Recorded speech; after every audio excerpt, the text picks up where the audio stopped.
Thank you. Good afternoon. I'd like to call to order the meeting of the Economic Forum Technical Advisory Committee on Future State Revenues. Mr. Ginden, will you call the roll, please?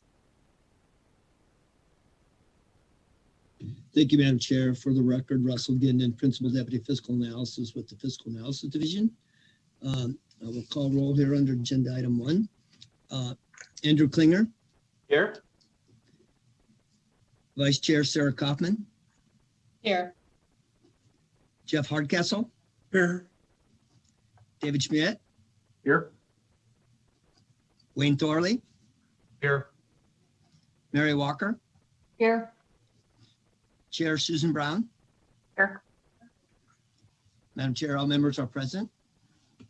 Thank you. Moving on to agenda item 2, I would like to ask broadcast staff if we have any public comment at this time. Madam Chair, the public comment line is open and working. However, there are no callers this time. Thank you. So moving on to agenda item number 3, the next item up is approval of the minutes from the November 2nd and November 25th, 2020 Technical Advisory Committee meetings. The chair has reviewed and made minor changes that were grammatical in nature.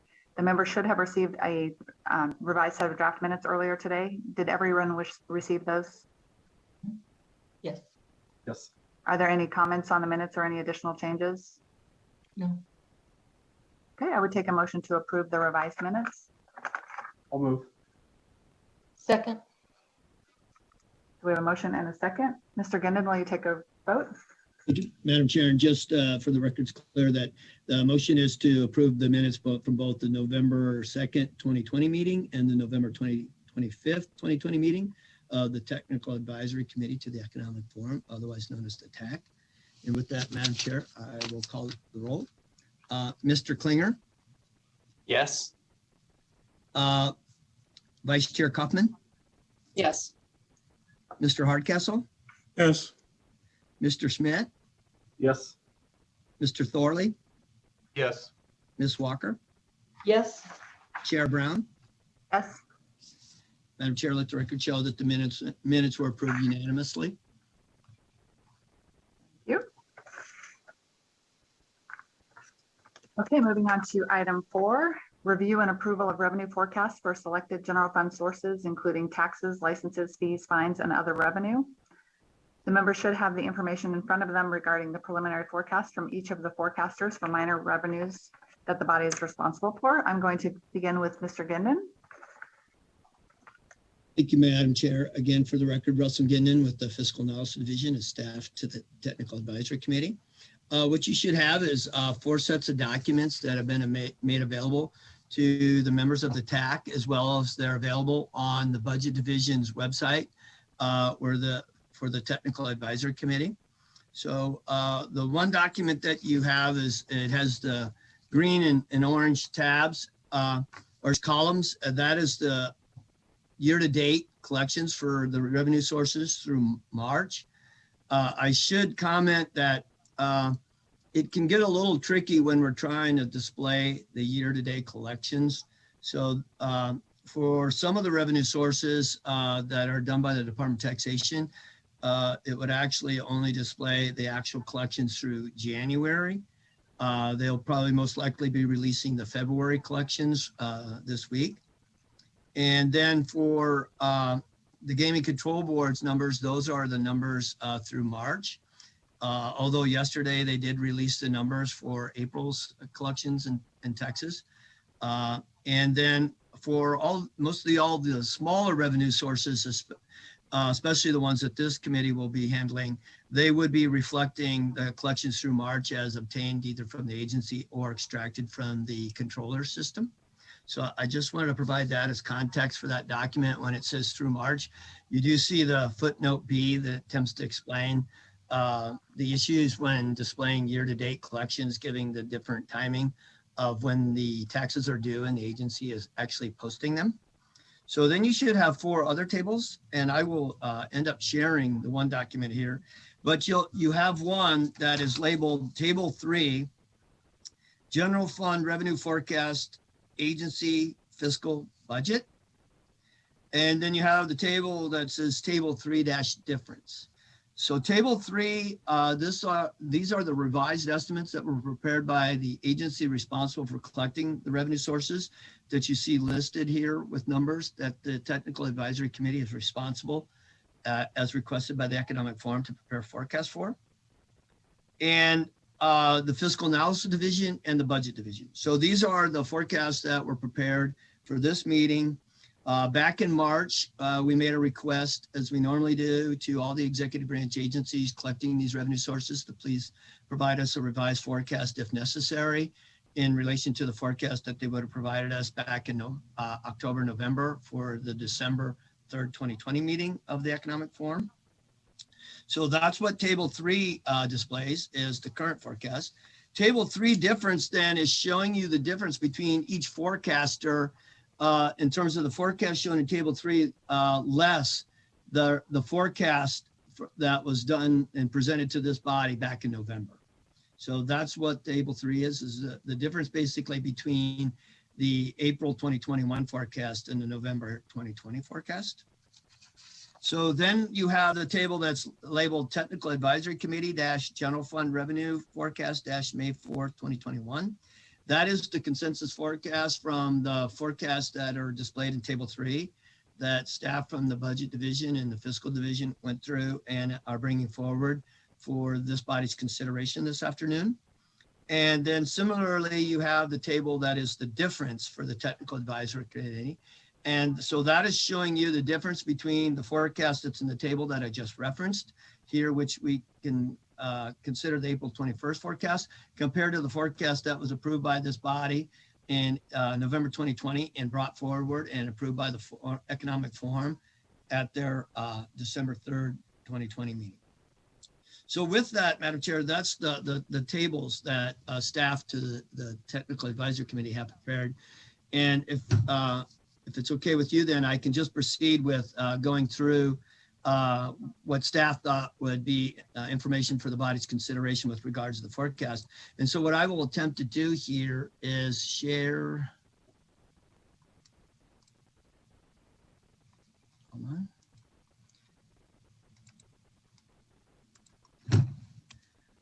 Okay, can everybody see this table? Yes. Yes. Okay. And so I just got to try and move the little Zoom thing so I can also see what I'm pointing at. And so I've tried to blow it up as much as possible. So I'm not going to go through all of these. What I thought I'd do, Madam Chair, is each page here has the block of data and sort of just highlight what I think what staff thought was relevant to bring forward for this body's consideration. And then I can pause on each page and see if there's questions before proceeding. So with that then, Madam Chair, members of the TAC, the first revenue item here that's referencing is the net proceeds of minerals. And so what I brought up is table 3, the difference TAC table. So, I mean, some of you may look at this as the fork and go, oh, the forecast is 47 million. No, this is the difference. So what this means then is that the net proceeds of minerals for the general fund portion forecast for FY21 has been revised up by the $47.5 million. What I need to note here is that as back in the November meeting, we had to discuss that this revenue source was impacted by legislative actions from the 31st special session when the legislature made the decision to change the structure of the net proceeds of minerals tax for the general fund portion of the tax only to under currently the tax, well, I shouldn't say currently, historically, in the last few years, the tax has been based on, you pay the tax in a fiscal year based on the actual preceding calendar year's actual activity.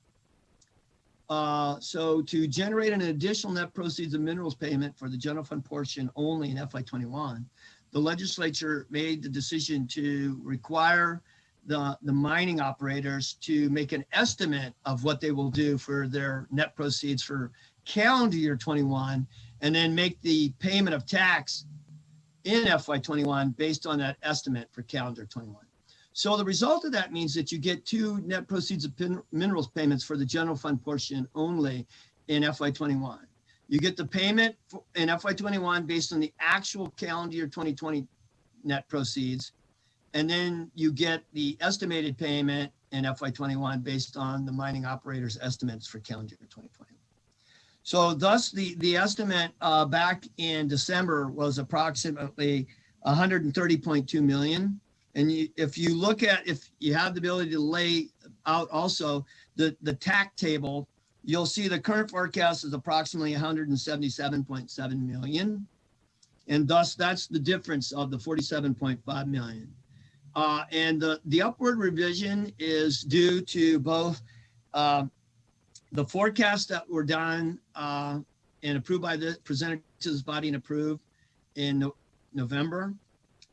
Both the payment based on the actual calendar year 2020 came in approximately $22 million higher than the forecast. And then the estimate for the estimated payment for calendar year 21 came in approximately $26 million higher. Thus, the net result of that is the $47.5 million upward revision in the forecast. And then you can see there's been an upward revision for both FY22 and FY23 of 18.7 million and 16.2 million. And again, that's just based on staff looking at what the mining industry was reporting for actual calendar year 2020, what they actually estimated for calendar year 21 and was reported to the Department of Taxation.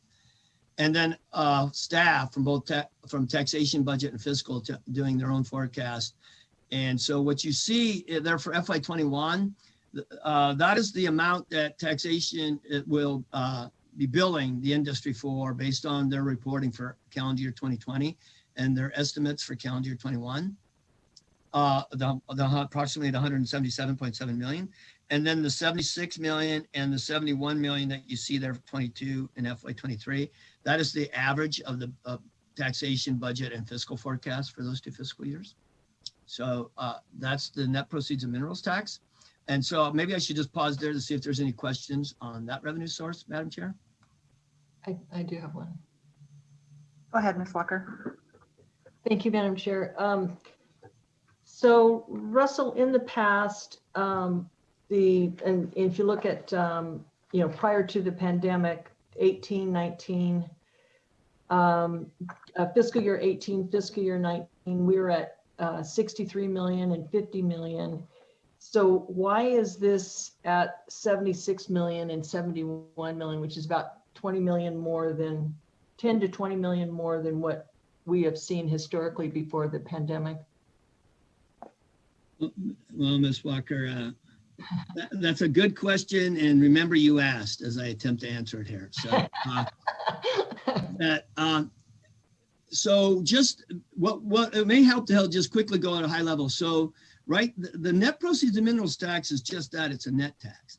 So you start with the gross proceeds and then, right, they're allowed the statutory deductions to get the net. But that's occurring at each mine that's in a tax district in the state.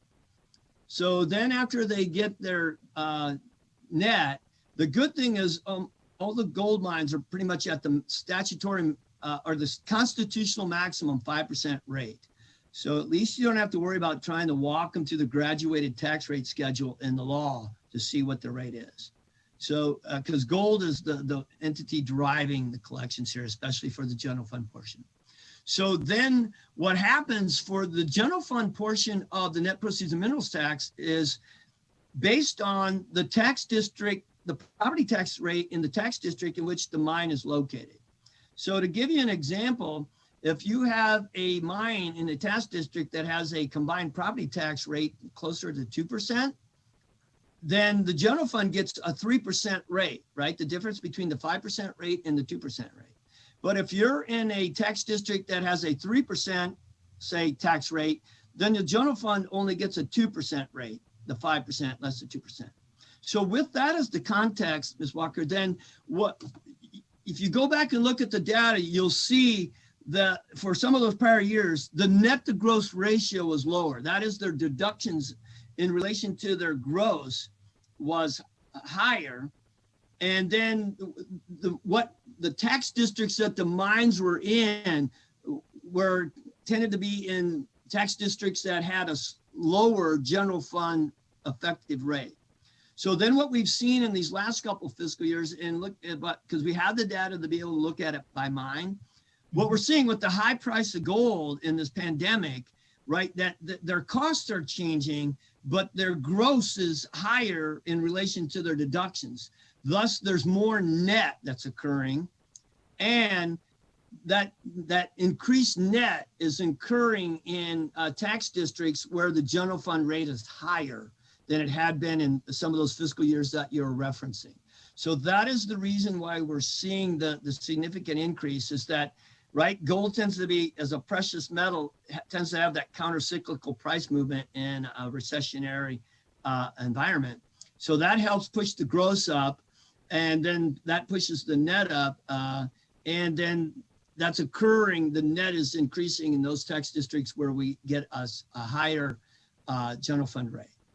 And thus, looking at that, staff is trying to guess the gold prices. When why it comes back down a little bit from that 89 level that we're getting for both actual calendar year 2020 and the estimated by the industry for calendar year 21, and stepping back a little bit for calendar year 22 and calendar year 23, which are driving those estimates for FY22 and FY23, is we do think gold prices are going to retract a little bit as the economy starts to recover post-pandemic here. And so hopefully, Ms. Walker, that was the ability to answer your question. That was excellent. Thank you very much. So with that, Madam Chair, if there's no more questions, then the next one, I just wanted to mention, you see the block of the gaming taxes and fees here. The forecasts that you see in the table were actually prepared by Mike Lawton with the Gaming Control Board, and we had a chance to, both fiscal and budget staff, to look at and review these forecasts and discuss them with Mr. Lawton. And so you can see from the tables that both budget and fiscal concurred in GCB's forecast. And so you can see the revisions were not that substantial, and they do go both in the plus and minus direction. I think you can appreciate it's probably difficult for the industry, but it's even more difficult for people trying to forecast the industry of what they'll be doing with regards to bringing devices back online as the demand increases. But the one that I thought was just worth pointing out is if you look at the TAC table, not the difference table, and you look at advanced license fees, because this comes up from time to time. So I just thought I would possibly try and address it on the front end. So you see it was approximately $1.2 million in FY 2020. It's forecast to be 3.1 million approximately in FY 21, then go up to approximately 4.1 million and drop that back down to 600,000. Just again, for everybody's reference, the advanced license fee is the statutory requirement for a non-restricted licensee to pay 3 times their first full month's taxes. And so what you have is in the Gaming Control Board's estimate there is either information that they know from a property that opened in FY21 or a property that required a change in ownership, which triggers then the advanced license fee payment. So that's the FY21 estimate, is reflecting that principally a larger new property as well as a change in ownership of a property. And then the estimate for FY 2022 is the expectation that there'll be the new property opening here in June. But June is actually, will end up, their first full month will be July. So then they'll make the treble payment in FY 2022. So that's what's driving the forecast there, that you see it go up in 21, go up a little bit more in 22, but then fall down substantially in FY 23. So I just thought I would cover that one for everybody. So then the next revenue source that I thought would be worth discussing on this page is the cigarette tax, which you can see on the difference table that I have up here. It was revised up by approximately $2 million in FY 21. And then only $1.1 million in FY 2022, and then basically just slight downward adjustment in FY 23. The reason for the $2 million upward adjustment in FY 21 is because year to date, we have the information through the first 8 months, and it's been performing much stronger than what we were thinking based on, we only had a couple months of actual data for FY21 when we were preparing forecasts for this body back that were presented back in November. And so it's, it's still down, but it's not down as much as we thought it would be. And thus that's the reason for the forecast being revised down to a minus 4.5% decline for FY21 versus it was forecast to decline by 5.8% back to the forecast presented to this body back in November. And again, that's just because it's somewhat of a surprise to us because our thinking as forecasters back in November, given what we had seen in the first couple months and at the end of FY 2020, that we were losing our visitors, and some percentage of those visitors must be smokers. But it's been sort of interesting to see the levels that it's been at here as we've continued to see actual collections. So perhaps, one could speculate that in a pandemic, people turn to vices such as, smoking, drinking, and this body doesn't forecast it, but we've seen it occur in the marijuana taxes. So that's just, but then you can see we have it continue forecast to decline. And I can tell you as forecasters, this is one that we had to think about and talk through that right nationally and internationally, per capita smoking is going down. But you're in this pandemic world where as visitors start to come back, again, the expectation is that some of those visitors should be smokers. So you're going to have sort of visitors coming back. So could that increase the demand for cigarettes in Nevada? But if maybe you get post-pandemic, people will give up the vice more. And so you can see that it can be somewhat difficult to think about what would be the net effect on the demand for cigarettes as you're in a pandemic and coming out of it. But you can see that the forecast that we felt we needed to update or revise up the first 2 years based on where data was trending, but then really not much change for FY23 in terms of the outlook. And so, Madam Chair, those were the revenue sources that I wanted to make points on regarding the first table. So if there are no questions, then I would move on. Are there any questions? Sorry, Ms. Walker? I'm sorry. You guys are much more attuned to this than I am. So the transportation connection estate excise tax. So in March, we were at 7.5 million. So for the first 9 months, maybe is it 8 months, 9 months? It would be 8 months, Ms. Walker. 8 months. Okay, thank you. So it just seems like it's a big jump to get to. When I did go back and look at some of the Department of Taxation's information, and in January this was down by 60%, and yet we're projecting that at the end of this year it'll only be 23% reduction. Yes, that's a very good question and observation. What's going on is you're going to get very easy comparisons here in a couple months. So prior to the pandemic, this thing would probably average somewhere around $2.7 million a month. In the months of April, May, June, and July of 2020, it averaged 693,000. So so the last few months have been of actual data that we have, it's now been up over $1 million.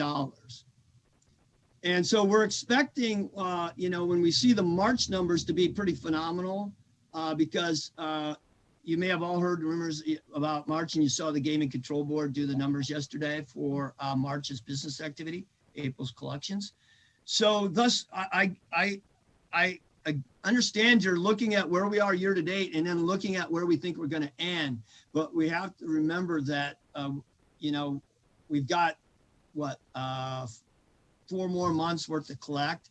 And so if you look at where we're at, if we think that's a reasonable amount that what we're going to get on average per month over the remaining 4 months to be able to get to the 15.3 million between the taxi cabs and the Uber Lyft activity. And I can tell you, I don't think I have the number. Maybe I do here for.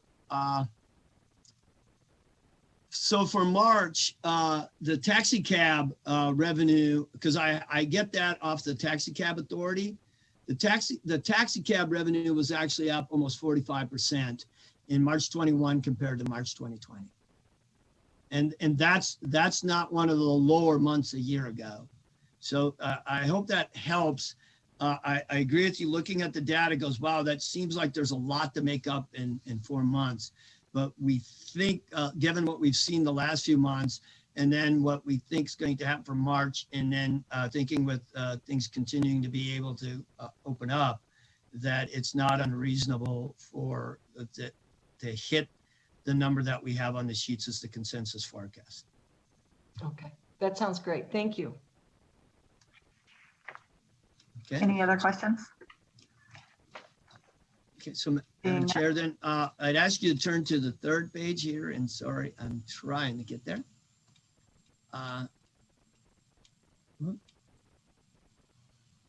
Okay, so because the 2nd page is the modified business tax, which the Economic Forum will take care of next week. So on this page, apologize, I'm gonna get there myself, is you can see that the business license fee, well, excuse me, first, the governmental services tax was revised up by approximately $6.5 million in FY21, and then about $1.8 million in FY22, and similarly in FY23. Again, really the reason for this is that the actual collections that we've seen in this revenue source since the November forecast have been stronger than what we were expecting. There's also part of an element in the collections here that DMV had to make an adjustment to the calculations for the distribution of the GST that comes from interstate trucks being registered in multiple states and the distribution of revenue from that, and then the portion that belongs to the general fund. And so what the effect of that is, it's providing additional general fund revenue to the GST for going forward. But obviously then you get the 12 months of bump in FY21 compared to FY2020. And so we just have now more actual months of information on that effect, as well as it's just been stronger than what we thought. So you can see there, we're forecasting approximately $100.8 million. And so it's actually up about 16.7% through 9 months, and compared to only 2.2% through the 9 months of FY 2020. And so all the forecasters had to bring their forecast up for this revenue source. And so what you see, though, is the average of the fiscal budget forecast here is the consensus. We made the decision to exclude the DMVs, especially we think they're just too low in FY22 and FY23. And then the reason why it went 21.3 million, 100.8 million, and then back down is this was also a revenue source that was impacted by legislation approved by the legislature and signed by the governor from the 31st special session in July. The decision was made to require 100% of the proceeds in FY21 only to be deposited in the state general fund and 0% be allocated to the state highway fund. Then again, it goes back to beginning in FY 2022, the 25% allocation to the state general fund and 75% allocation to the state highway fund. So that's, I just wanted to cover why you see it's being revised up in terms of the forecast, but also then why you see sort of this odd behavior of in the $20 million range, except for 1 year, 100 million. Next is the business license fee, which you can see listed there, that it's been revised up by approximately $8 million in the first year and $7 million in the second year and almost $6.6 million. And this is just another one that I think all of us have been somewhat surprised by the strength and the business license fee in the months that we've seen the actual data since the November meeting. Back then, I believe, we weren't sure what was going to be occurring in the pandemic, and we only had a couple months of actual information for FY 2020, but it's just been stronger than what we thought. And so it's actually up 5.8% year to date versus that being down 5.8%, I believe, the same 8 months a year ago. And so it's been actually averaging about $9.4 million a month here in FY21 compared to the $8.6 million a month in FY 2020. And so remember, this is the business license fee that it's bifurcated into. Corporations pay a business license fee of $500, and what we call as non-corporations, all others, they pay the $200 business license fee. And so what we've seen in the data is that the corporations are declining, but the non-corps are increasing by more than enough to offset that. Because if you think about it, you need 2.5 non-corps to cover a corp at the $200 to $500 differentials in fee. But clearly in the data that we've seen year to date, that the non-corp business licenses are holding up. And so what's hard to tell, though, is what's new and what's one's renewing. But the bottom line is that the latest months of actual collections are leading us to believe that the forecast needed to be revised up. And because we think those businesses, there's more businesses in FY21 now than what we were thinking, the expectation is if the economy is going to improve, then those ones that are forming now, there shouldn't be as much degradation in 22 and 23 in terms of losing those businesses. Plus, you could have new ones form. Thus, the reason for sort of the revision across the board for FY21 and FY22 and FY23 for all 3 years of the forecast for this revenue source. Then on this page, the other item that sort of is for this set of tables is the tax amnesty. And as you may recall from our meetings last fall, during the 31st special session, the legislature approved and the governor signed for taxation to administer a tax amnesty program. Well, based on the information we had available from prior amnesty programs, the amounts of accounts receivable for the different tax types, the budget, fiscal, and taxation came up with a consensus estimate of $14 million for the general fund portion of the amnesty program. And that's what was on the sheets. Department of Taxation started the amnesty program February 1st. It ends here April 30th. It's for the 90-day period that they were authorized to run the amnesty program. So what we have to do is attempt to account for what taxation was able to tell us what's sort of the actual year to date for the amnesty program that they would know, as well as what is still in the queue that they're working through, and then the program is still open here for a couple more days. So based on that, you can see that in the difference sheet, it's a minus $12.5 million. So that would lead you to believe that we went from the $14 million down to the $1.5 million that you see on the forecast sheet. And so we're lowering the forecast for the amnesty program from $14 million to $1.5 million. But that's not the conclusion that should be drawn. So fiscal year to date, the program to date, the taxation knows the actual amounts and can tell us the general fund portion. It's approximately $3.5 million that we know that's in the bank and it has been distributed against the various taxes in this table, as well as the taxes that the Economic Forum will be handling. So that's in the actual collections being reported for those revenue sources. And then it's either explicitly or implicitly being built into our forecast for FY21 as revenue being booked in that revenue source. And that's how his forecasters attempted to handle it, rather than trying to back it out, keep it down here in the amnesty, to let it be in the revenue source that it got posted. So this $1.5 million that you see on the sheets as the estimate, that's taxation's budget and fiscal's estimate for the additional amount that we think will still come in from the amnesty program. Thus, what you should be concluding is that back in the 31st special session, we had estimated $14 million for the general fund portion of the Amnesty program. We now believe that estimate is $5 million. 3.5 is in the bank, been distributed. There's others that's sort of in the queue, and we think, so this 1.5 is that additional that could come in, or that taxation has in the queue, it just hasn't been able to work through and get posted. So that's what's happening here with the tax amnesty. It's going from an estimate of $14 million for the general fund portion to $5 million. Okay. And so that, Madam Chair, those were the revenue sources that I wanted to address on this sheet. If there are any questions, please let me know. If not, I can proceed to the next table. Are there any questions?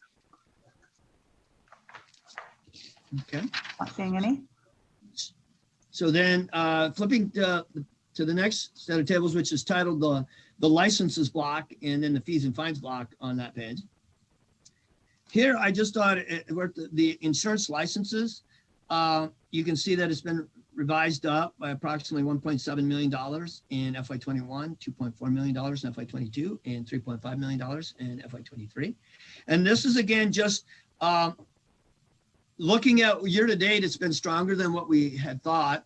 This is a licensing revenue source that just sort of keeps chugging along. And when we look at the plots, it rarely goes down. It just keeps going. And so we just realized, we thought it might be a little weaker in the pandemic. And then the last several months of actual data have made us realize that that was not the correct assumption to make with regards to its revenue source. Thus, we've brought up the base year. And then as we just look at, as you bring up the base year and looking at, okay, the growth is there, then you actually get slightly higher adjustments in the second and the third year forecast years of the 2.9 and 3.5 million. Then under GL 3130, under the Secretary of State's revenues, the commercial recordings, this is another one that has been performing stronger than what we thought based on the few months of actual data that we had for FY21 back last fall compared to what we know now through 9 months.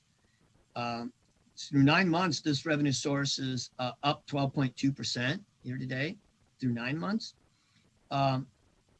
So you can see based on the year to date and just thinking that this is business entities, either what's called a status filing, that they're going to maintain their business filing and renew, or you could be a new entity forming. And right, this is what are called Title VII entities, which are your corporations, LLCs, LLPs, and entities like that under the various chapters in Title VII that the Secretary of State administers.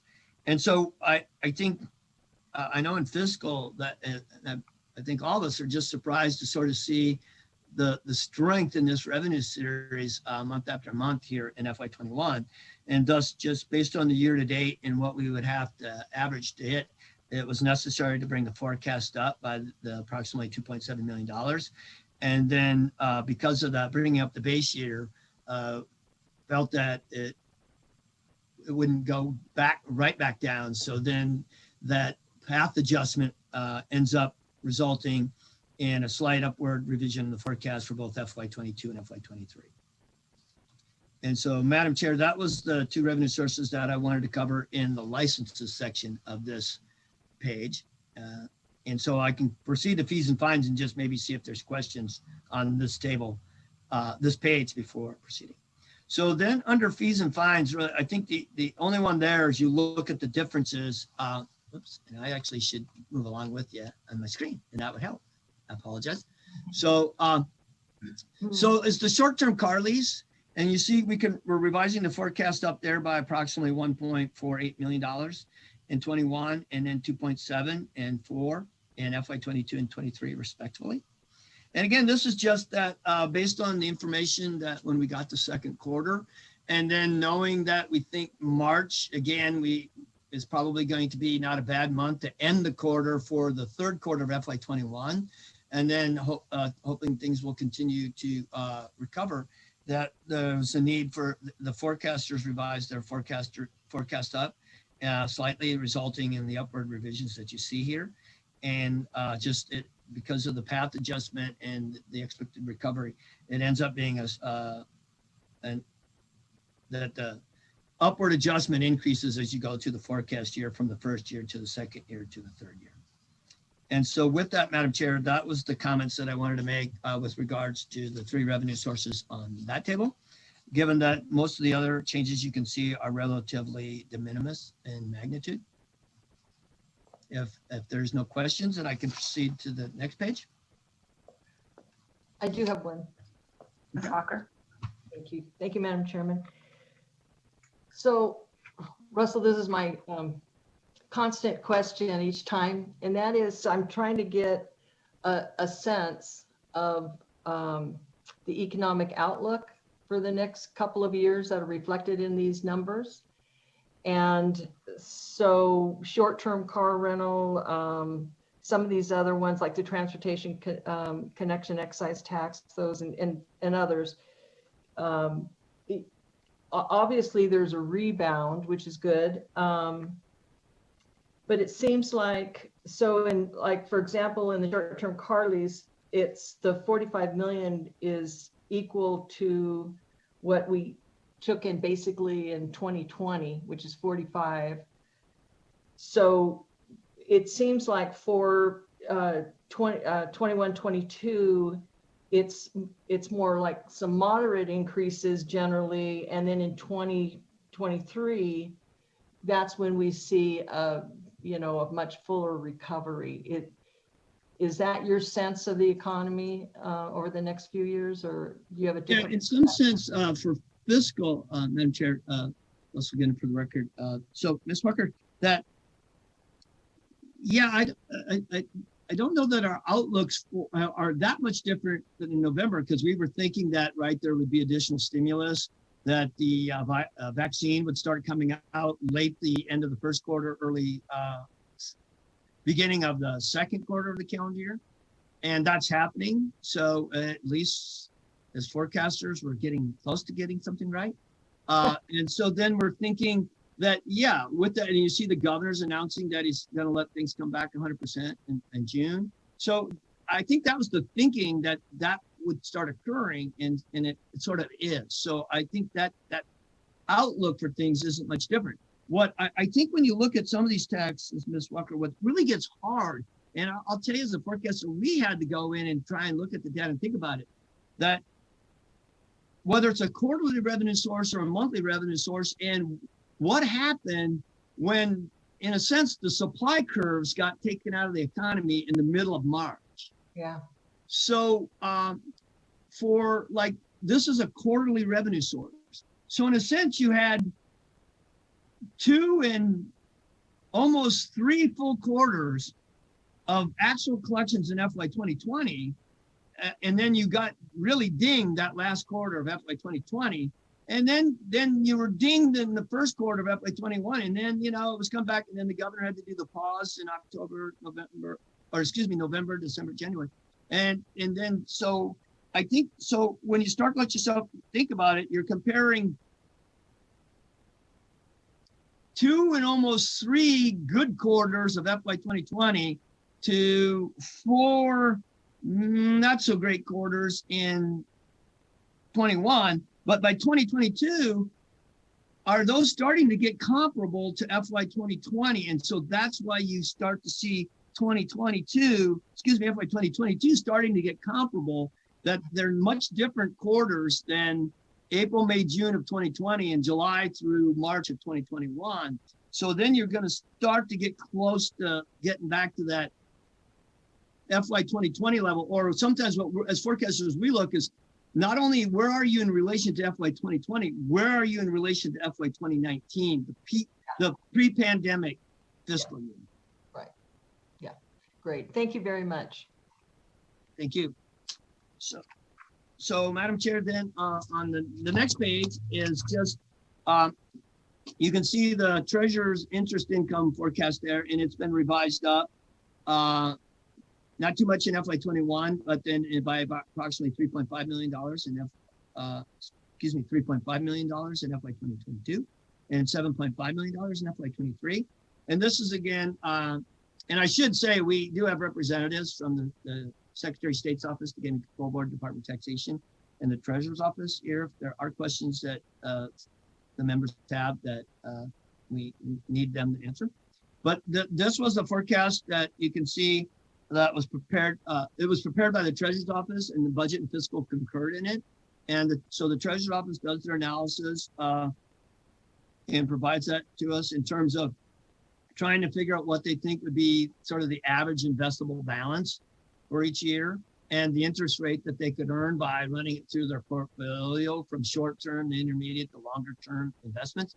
And so what the Treasurer's Office, Ms. Hagan, informed us is that just the yield curve and thus the potential effective rate that the Treasurer's Office believes that they can earn given the interest rate outlook here in April of 2021 is better, especially in the FY22 and FY23 forecast period, than it was based on that interest outlook that was available back in October, November of 2020. And so that is the reason for the upward revision in the interest income. And so then I think under other revenue,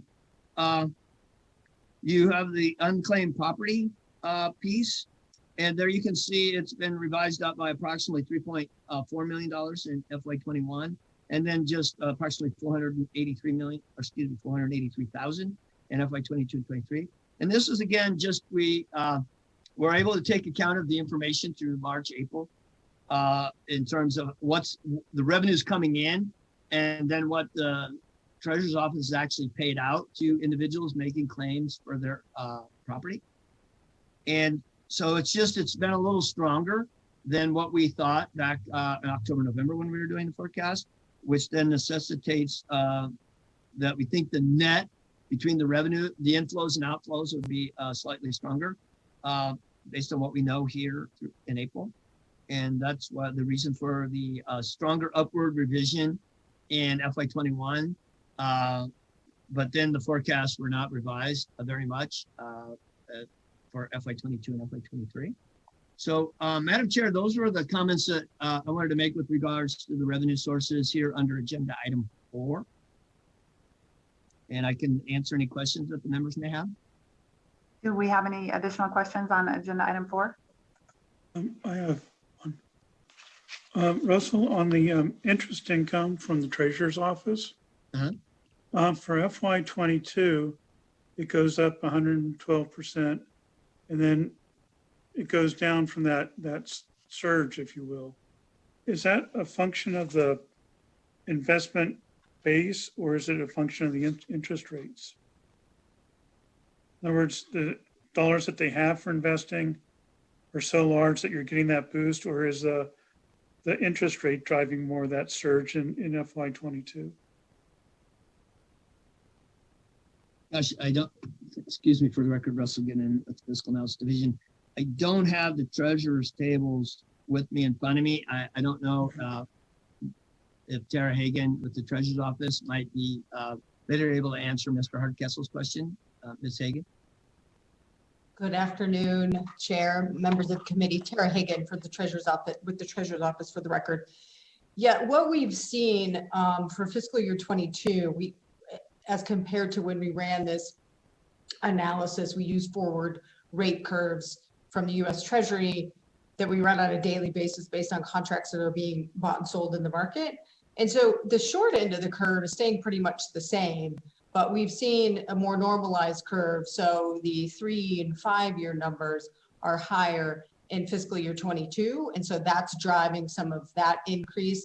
And then in 24, the entire curve, so both your short, mid, and long go up. So that's that significant difference between the two. So the balance is really staying the same. We do a rolling balance comparison. And obviously the balance in the general fund, I think, as we all know, partially because of stimulus, partially because of just historically has gone up every year, but that's going to be pretty similar. It really is being driven by the Treasury rates.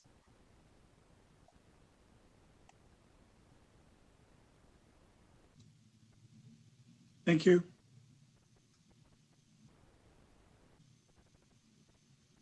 Madam Chair, are there any other questions on agenda item 4, which is the revenues? Before, if they're not, then with your direction, I can proceed to agenda item 5, which is the information on the tax credit, various tax credit programs. I am not seeing any more questions on agenda item 4, so please proceed on to agenda item 5. Thank you, Madam Chair. For the record, Russell Ginnon with the Fiscal Analysis Division. So what I would have, and I'll try and bring it up here, and hopefully it won't flip to the next screen page. So at the bottom of the last page there, you see the gray block or the gray shaded sections of the table. This is where we attempt to count for the various tax credit programs.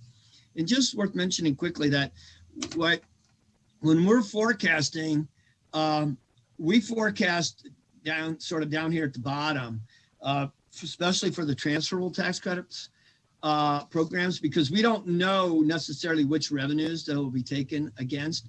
We do have enough actual information to generally see that principally the transferable tax credits are being, sometimes they're used against by the person who actually got the tax credits, but the vast majority of them are purchased by gaming companies and then used against the gaming percentage fee tax. And so that's why in the forecasting world, we have to handle them sort of in the aggregate down at the bottom, instead of trying to allocate them against a revenue source. We just think that would get too chaotic for the forecasters as well as for the economic forum to be able to track actuals versus forecast in a net and gross fashion. So at the bottom of that page, you can see the transferable film tax credit program that the current forecast is minus 5.125 million, which is it was $10 million at last meeting. And so we've revised it down by the 4.875 million. And this is based on the information that we now have for FY21 that's been provided us by the film office. And so based on that information, we felt it was comfortable revising the maximum statutorily authorized amount of $10 million based on the information set that we had back in October, November, down to this 5.125.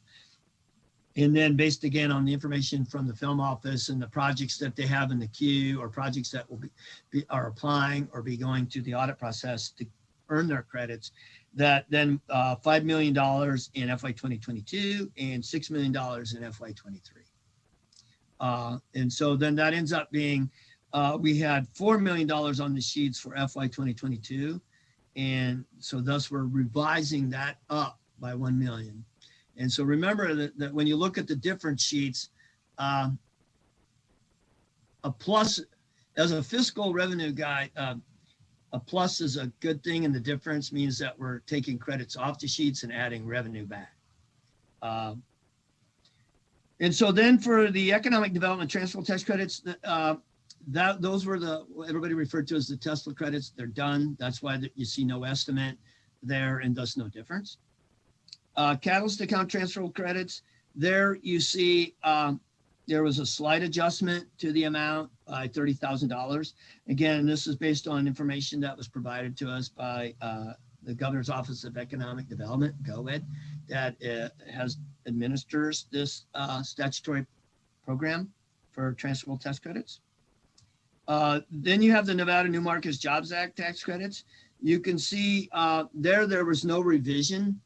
The $1.8 million that you see on the sheets for FY21, that is the amount that's remaining to be taken from the first iteration of the Nevada New Markets Jobs Act tax credit program.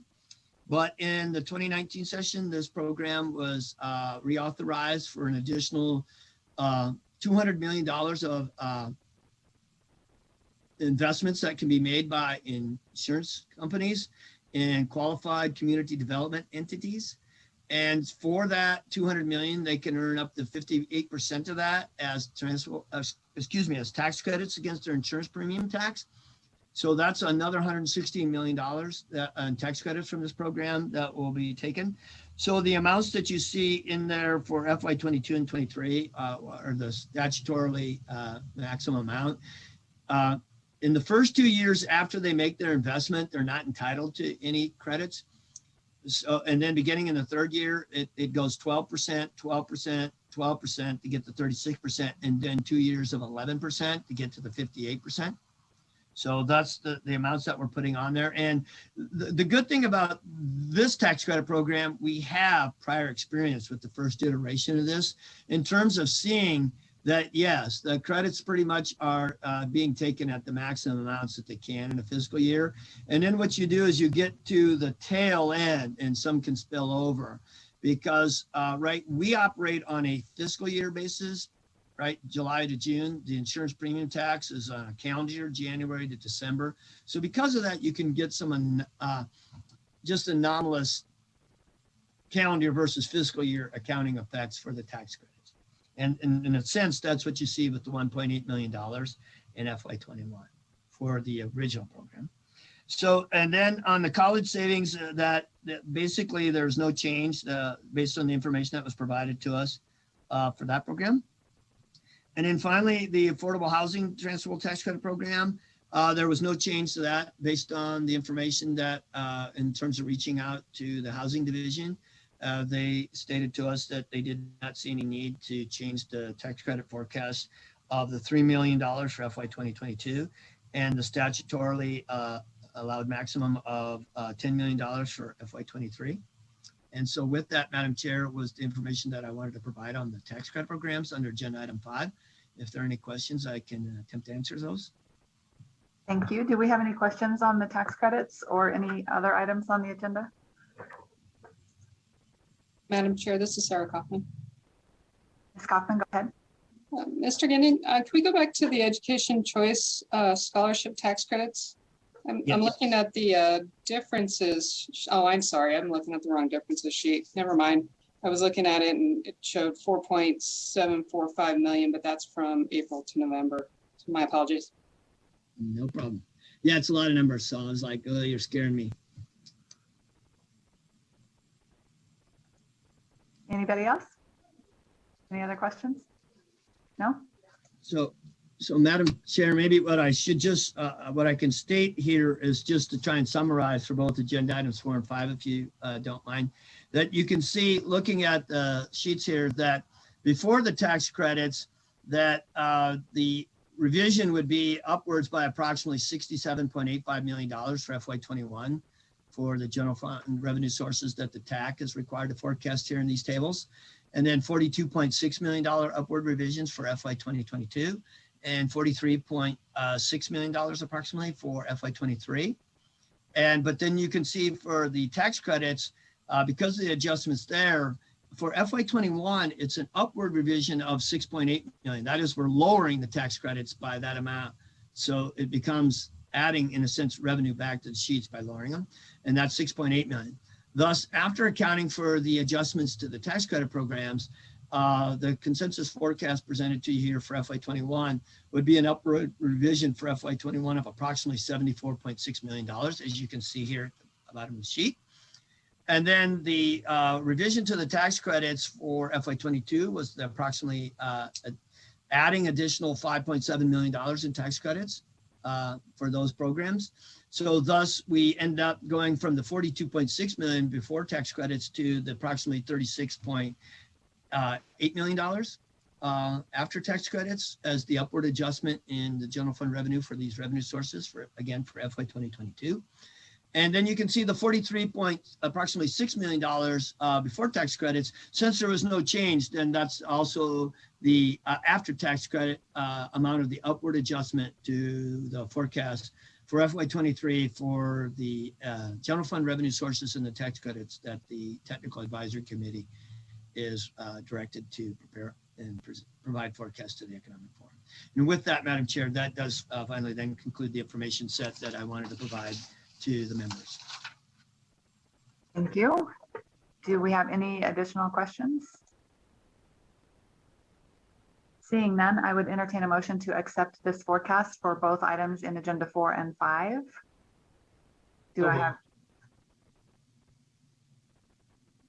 I have a motion. Do I have a second? Mr. Schmidt seconds. Mr. Gindan, could you take a roll call vote, please? Thank you, Madam Chair. And just again, for the record, declare that. So we have a motion and a second to approve under agenda items 4 and 5 together, the forecast presented in the technical advisory general fund revenue forecast -May 421 table for the general fund revenue sources and then the tax credit programs as presented in the table. And so with that, Madam Chair, I will call the roll. Mr. Klinger, Yes. Vice Chair Kaufman, Yes. Mr. Hardcastle, Yes. Mr. Schmidt, Yes. Mr. Thorley, Yes. Ms. Walker, Yes. Chair Brown. Yes. Thank you. Madam Chair, let the record show that the motion was approved unanimously by the members of the Technical Advisory Committee. Thank you. So I'll move on to item number 6, which is public comment. Broadcast staff, do we have anyone on the line for public comment, or do we need to take a minute to see if there's anyone on the line? Chair, the public comment line is open and working. However, we have no callers at this time. Thank you. And we have not received any written public comment either. So I will close public comment and move on to agenda item 7.